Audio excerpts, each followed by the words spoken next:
Praise the Lord. Shalom, shalom à vous tous. Alléluia. Alléluia. Un petit changement est survenu dans le programme détaillé du séminaire du 15 août au 21 septembre 2018.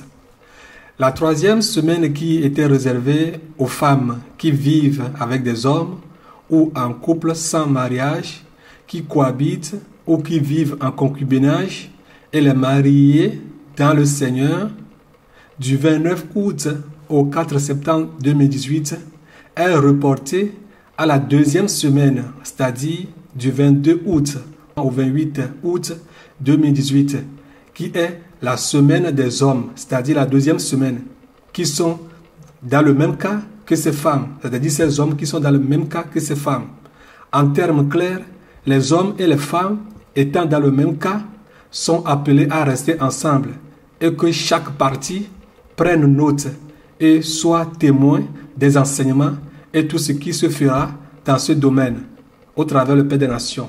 La troisième semaine sera consacrée à d'autres activités variées. Alléluia.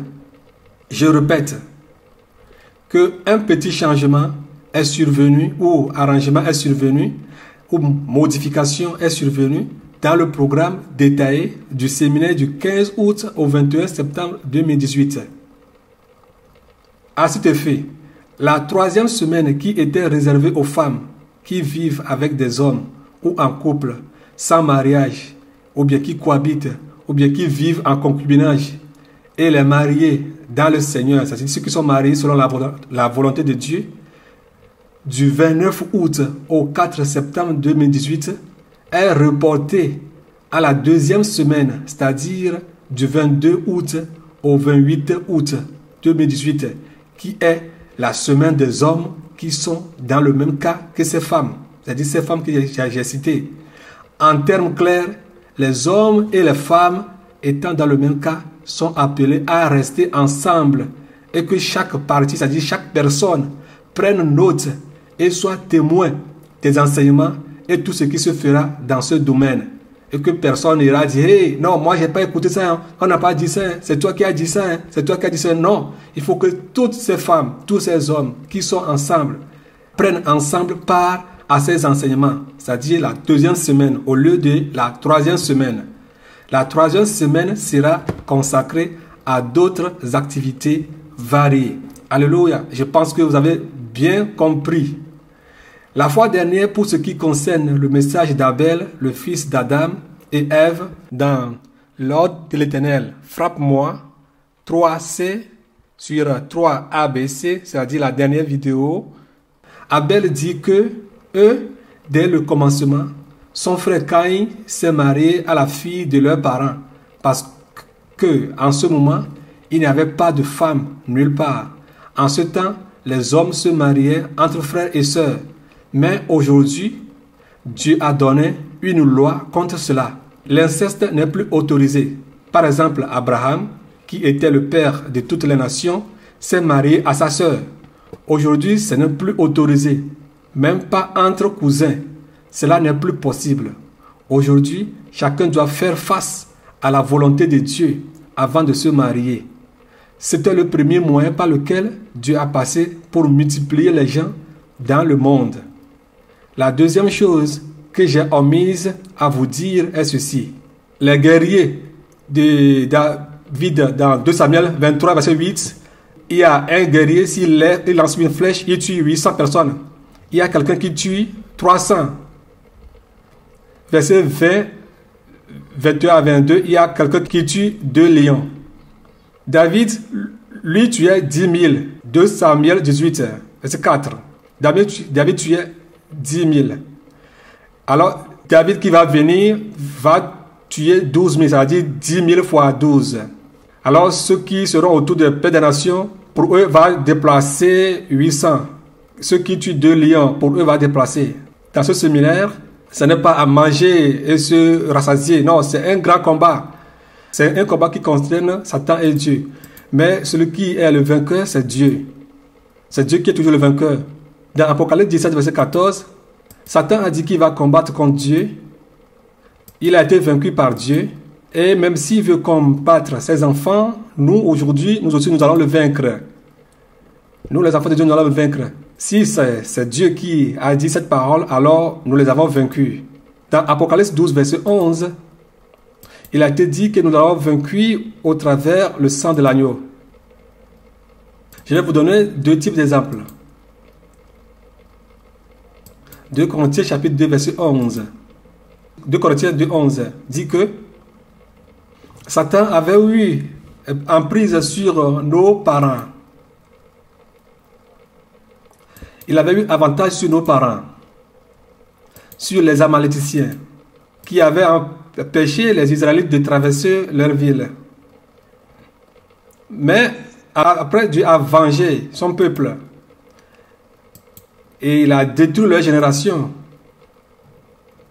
C'est leurs grands-parents qui avaient péché. Et quand Satan avait l'emprise sur eux ou bien l'avantage sur eux, et les enfants qui n'avaient rien compris, qui n'étaient au courant de quoi que ce soit, eux, ils ont supporté ou bien ils ont porté les peaux cassées. Aujourd'hui, si vous voyez 1 Timothée 5, 8 à 9, la Bible nous interpelle à être éveillés, à être sobres.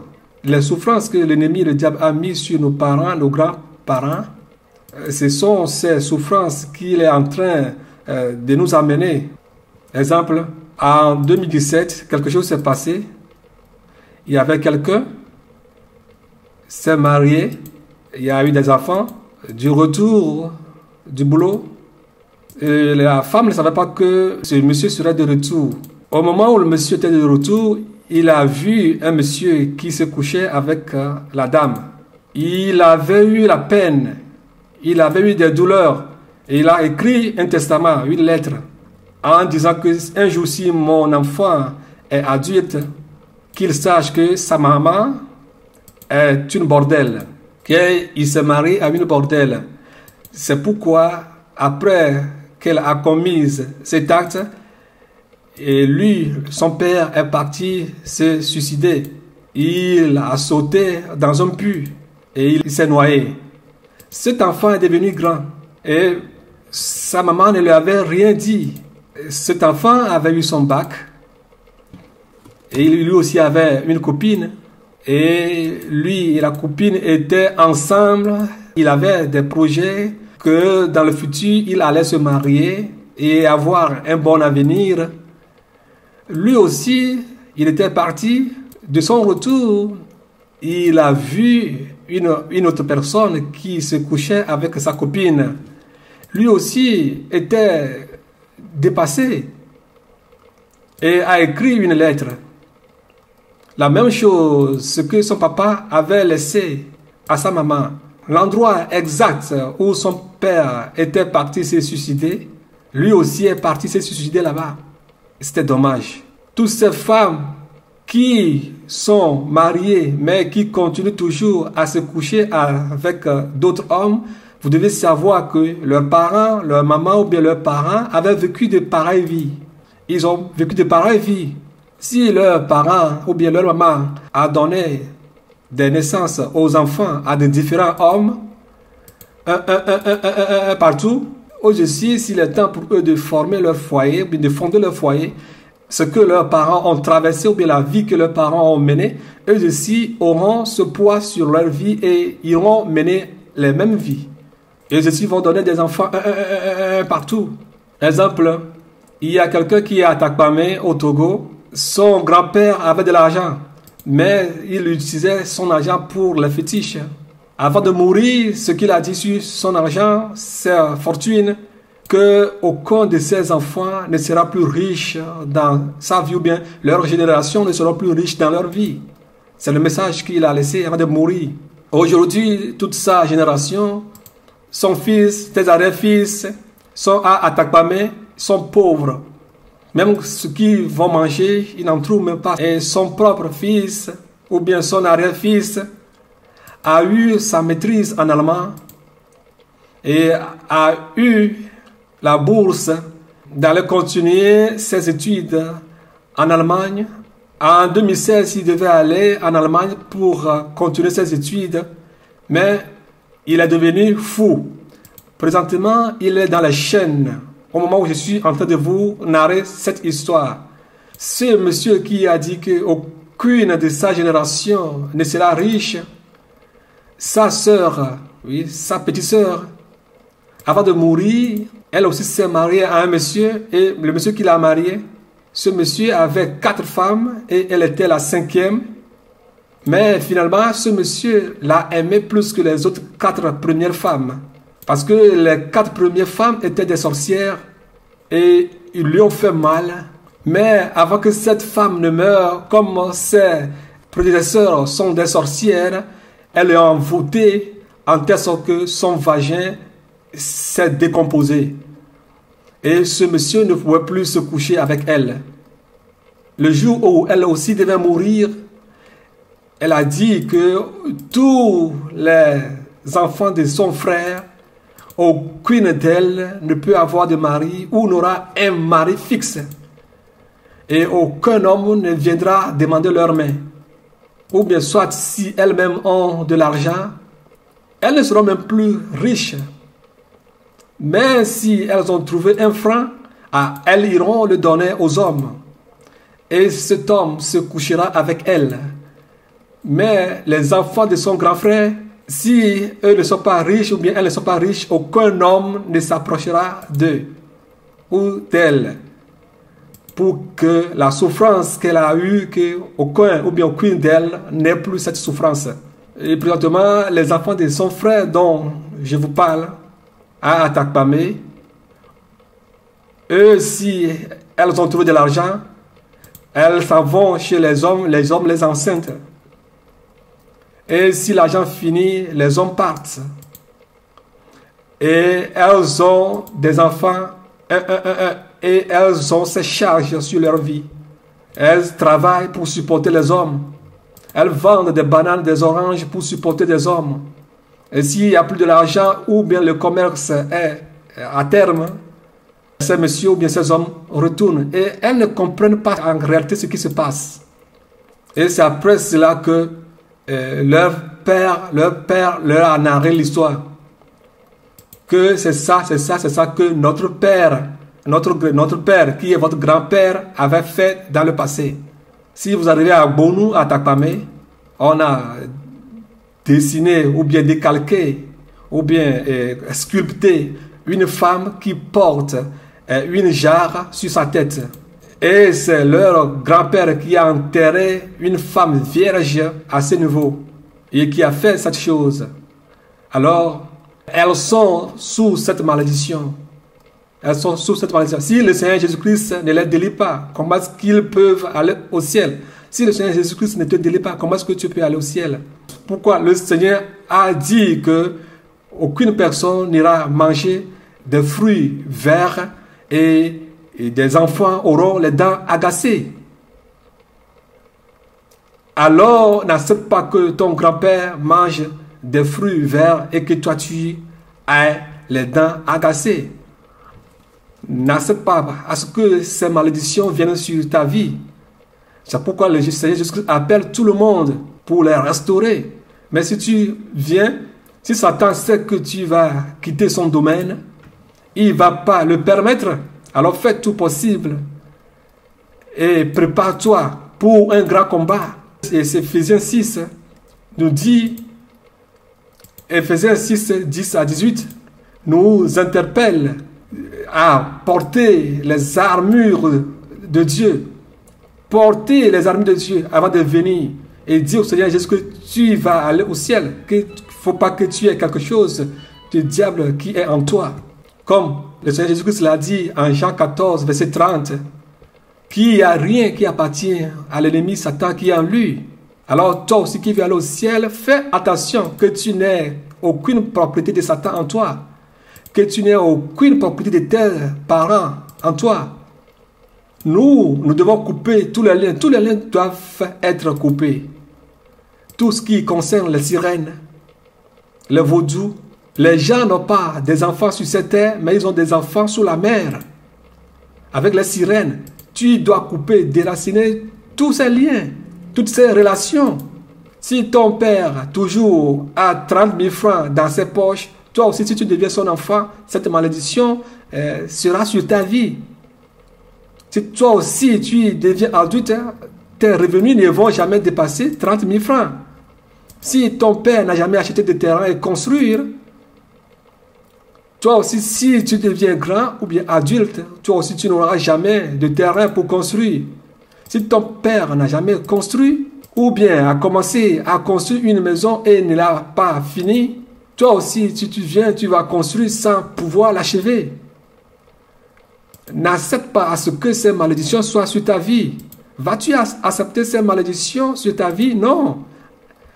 N'acceptons pas que ces malédictions soient sur nos vies. C'est pourquoi le Seigneur Jésus-Christ fait appel à tous ses enfants, qu'il est venu mourir pour nos péchés, qu'il est venu prendre nos pauvretés pour nous donner la richesse. Alors, 2 Corinthiens 8, verset 9, si c'est vrai qu'au travers de ceci, au travers la multitude du Seigneur Jésus-Christ, nous serons guéris, la guérison de l'âme, de l'esprit et de ton corps. Le salaire du péché, c'est la mort. Le salaire du péché, c'est la mort. Mais le don gratuit de Dieu, c'est la vie éternelle. Les péchés que nous avons commis, le salaire, c'est la mort.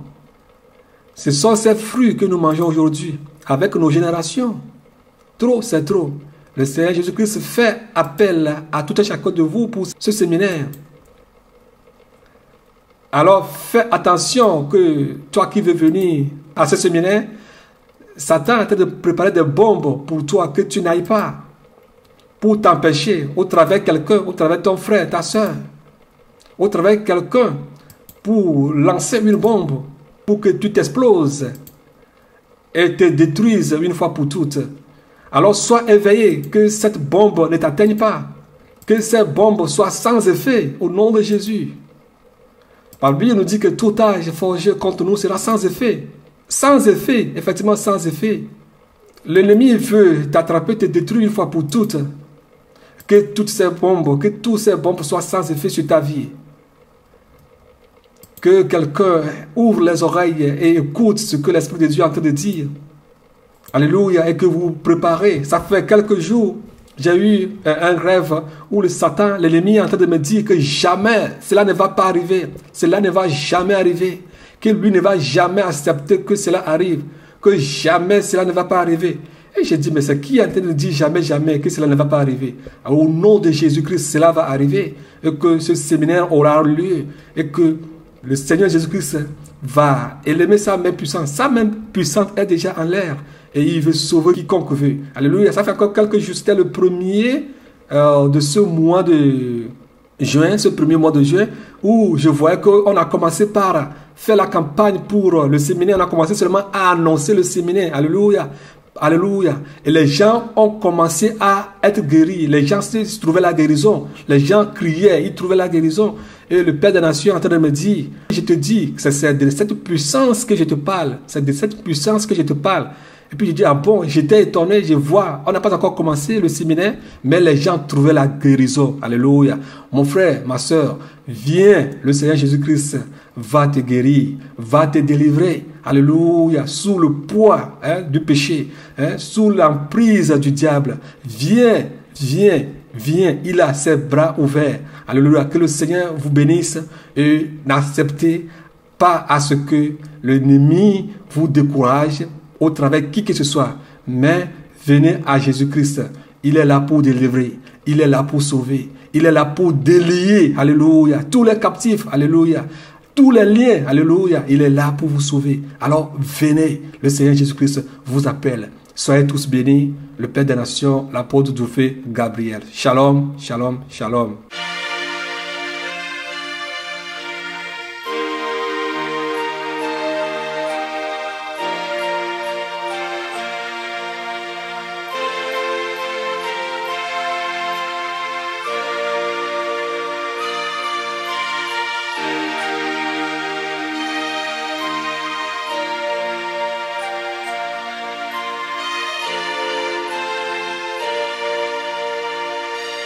Dieu de gloire qui es aux cieux, à toi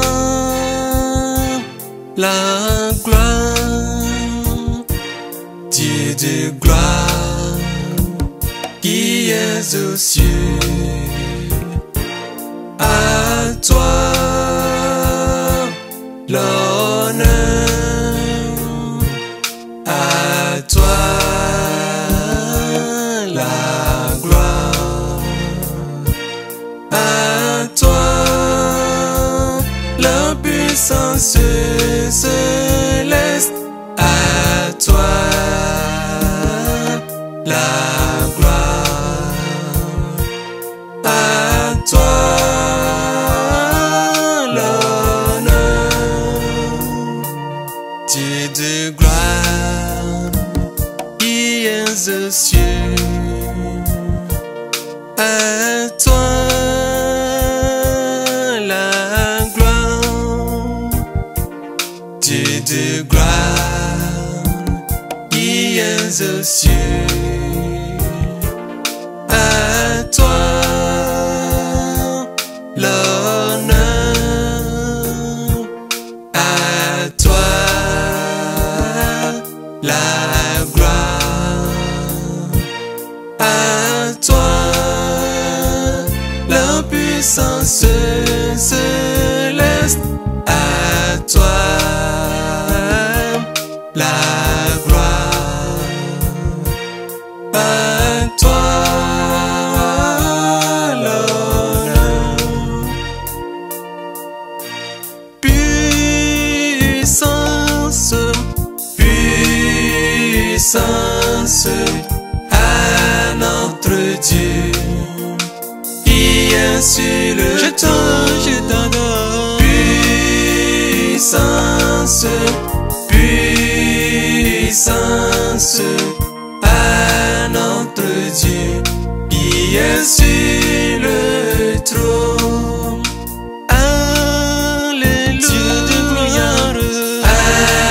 Alléluia, tu es notre Dieu qui est sur le trône. Alléluia, je me alléluia à notre Dieu qui est sur le trône. Autorité, autorité à notre Dieu qui est sur le trône. Autorité,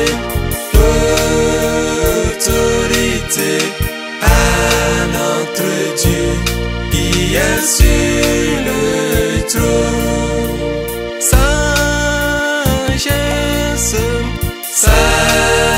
sagesse à notre Dieu qui est sur le trône. Sagesse, sagesse à notre Dieu qui est sur le trône. Gloire et majesté, gloire et majesté à notre Dieu qui est sur le trône. Gloire et majesté, gloire et majesté à notre Dieu qui est sur le trône. Reconnaissance, reconnaissance à notre Dieu qui est sur le trône. Reconnaissance, reconnaissance à notre Dieu qui est sur le trône. Puissance, puissance à notre Dieu qui est sur le trône. Puissance,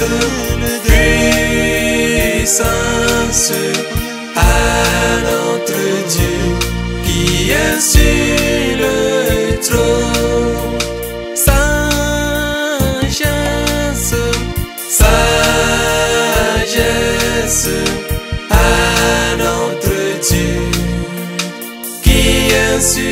célébrer ta grandeur.